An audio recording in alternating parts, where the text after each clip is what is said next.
Selamat siang para netizen dimanapun kita berada, salam inspirasi bagi kita semua. Ya, bukti baru sudah ditemukan bahwa sosok Tom Lembong ini tidak pernah terima fee dari kebijakan impor gula ini. Masih mau jadi tersangka. Bagaimana begitu? Padahal ya, Tom Lembong ini kabarnya 10 jam diperiksa Kejagung. Tom Lembong tegaskan tidak pernah terima fee dari kebijakan impor gula itu. Makanya selaras dengan temuan BPK begitu kan. BPK menemukan tidak ada kejanggalan, tidak ada kerugian. Ini gimana logikanya? Makanya banyak pengamat yang mengatakan memang kalau toh pada akhirnya Tom Lembong itu adalah kesalahan secara administratif, ya maka orang-orang itu akan tidak mungkin akan dijadikan tersangka, ya karena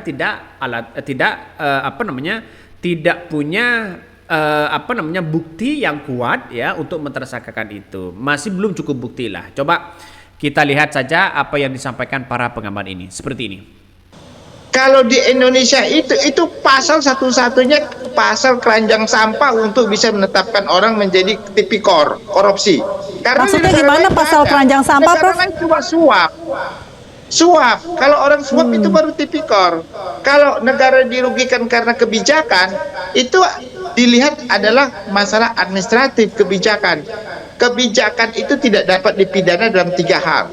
Pertama, kebijakan itu dikeluarkan dengan dia tidak mendapatkan keuntungan. Itulah tadi ya bukti yang kemudian disampaikan oleh para pengamat begitu, bahwa tidak cukup bukti sebenarnya untuk mentersangkakan Tom Lembong. Seharusnya bukti-bukti itu harus diperjelas terlebih dahulu. Coba kita baca ya komentar-komentar dari netizen yang banyak sekali pro dan kontra. Ini salah satunya. Kalau Kejagung nggak menemukan bukti, tuntut balik aja, itu aja kok repot.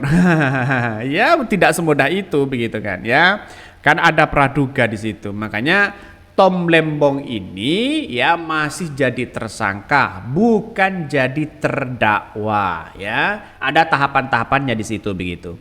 Kejagung pun bingung sendiri ya, tidak menemukan aliran dana saweran pengusaha ke Pak Tom Lembong. Ujung-ujungnya nanti di persidangan dicarikan pasal yang tepat untuk divonis Tom Lembong. Ya makanya di hukum ya bisa jadi hukum apa begitu, hukum sampah atau bagaimana begitu kan ya.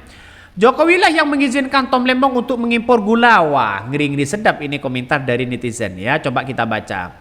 Tom Lembong hanya patuh padanya. Di era Jokowi aja yang merugikan negara 300 T bisa kena denda 5.000 saja.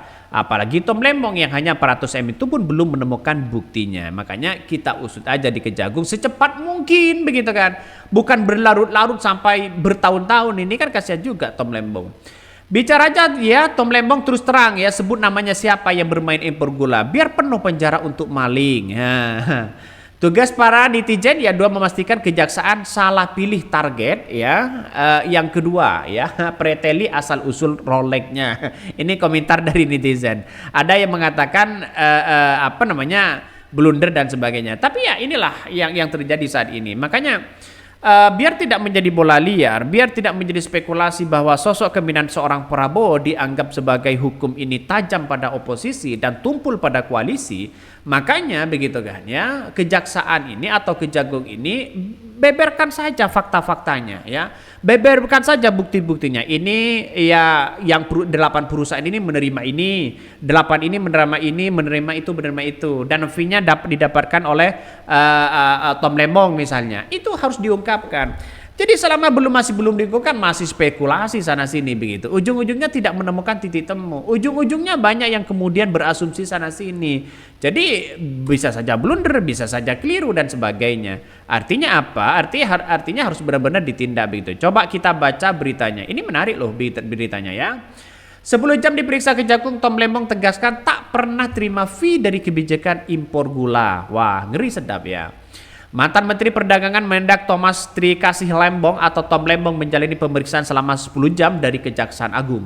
Pemeriksaan tersebut berkaitan dengan kasus dugaan korupsi impor gula yang ditetapkan saat masa jabatannya sebagai Mendak periode 2015-2016. Selama pemeriksaan, Tom Lembong menegaskan tak pernah mengambil keuntungan pribadi saat membuat kebijakan impor gula. Kan? Sudah jelas di situ begitu. Ini kalau sudah jelas ini bagaimana begitu?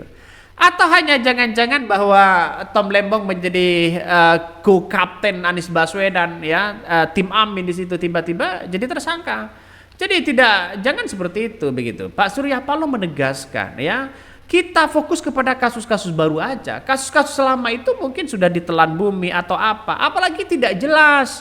Dalam artian bahwa bukti-bukti yang harus dibeberkan kepada rakyat Indonesia itu masih belum ada ya.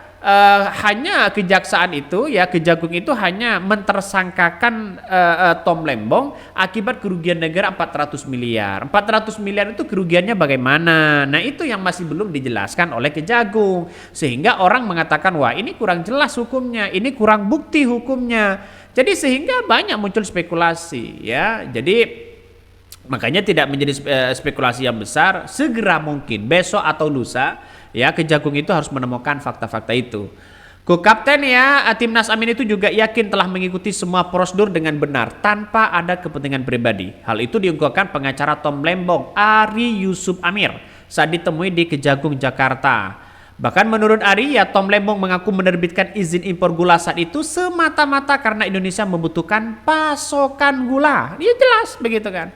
Ya, artinya kalau surplus ya di situ begitu kan ya, menunjukkan bahwa ya oke, tidak ada masalah, stoknya masih banyak misalnya di Indonesia begitu kan ya, seperti apa yang disampaikan oleh Pak Jokowi 2019 di mana impor beras itu padahal stoknya di Indonesia itu adalah surplusnya luar biasa banyak begitu kan ya, karena itu berbarengan dengan petani. Tapi kenapa kok impor juga begitu kan? Impor beras juga. Karena apa? Karena ketersediaan pangan, takut ada bencana, takut harga-harga semakin melambung. Inilah yang kemudian dipersiapkan sama dengan apa yang kemudian dilakukan oleh Tom Lembong. Mungkin seperti itu. Stok gulanya surplus ya di Indonesia begitu kan. Mungkin takut ada apa, takut bencana, harganya naik. Ya silahkan mungkin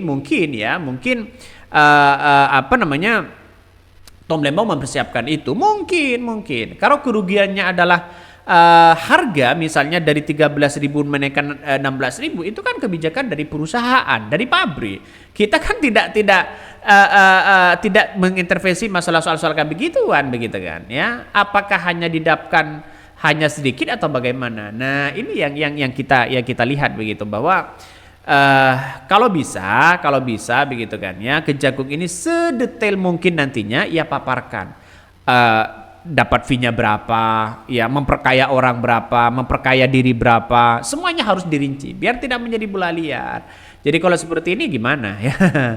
Coba kita baca. Sehingga Tom Lembong memutuskan untuk mengizinkan impor gula melalui PT Perusahaan Perdagangan Indonesia PT PPI. Ari juga membantah kliennya memperoleh fee atau bayaran dari penunjukan PT PPI sebagai perusahaan BUMN yang berhak melakukan impor gula. Padahal ini sudah dilakukan ya oleh PPT begitu kan. PPI di situ, PT PPI ya. Jadi artinya apa? Artinya kalau toh pada hakikatnya mengizinkan impor gula melalui PT perusahaan ini ya, sebagai PT PPI sebagai perusahaan BUMN yang berhak melakukan gula itu ya di mana kerugiannya? Apakah keuntungannya hanya sedikit atau bagaimana?